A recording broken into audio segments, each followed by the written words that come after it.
परभणी मनोज जरांगे पाटील विधानसभेची निवडणूक लढवणार असल्याची शक्यता आहे। मुकाट्यानं आमची मागणी पूर्ण करा, बळच आम्हाला राजकारणाच्या वाटेवर आणू नका, नाहीतर विधानसभेला मराठ्यांचं वर्चस्व काय राहतं हे तुम्हाला दाखवून देईन, मैदानात मी असेन, असा सज्जड इशारा मनोज जरांगे पाटलांनी मुख्यमंत्री आणि गृहमंत्र्यांना लगावलाय।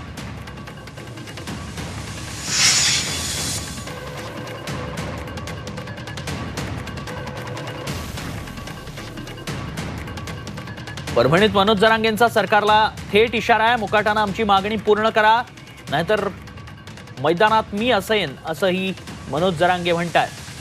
विधानसभेसाठी त्यांनी हा इशारा दिलाय। परभणीतनं मनोज जरांगेंनी सरकारला हा इशारा दिल्याचं पाहायला मिळतंय।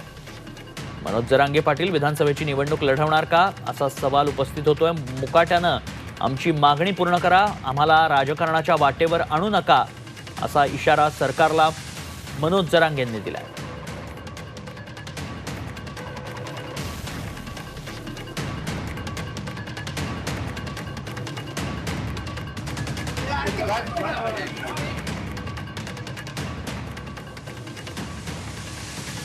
मनोज जरांगेंनी हा थेट इशारा दिल्याचं पाहायला मिळतंय। त्यामुळे नेमकं सरकार काय भूमिका घेतं हे पाहणं महत्त्वाचं असणार आहे।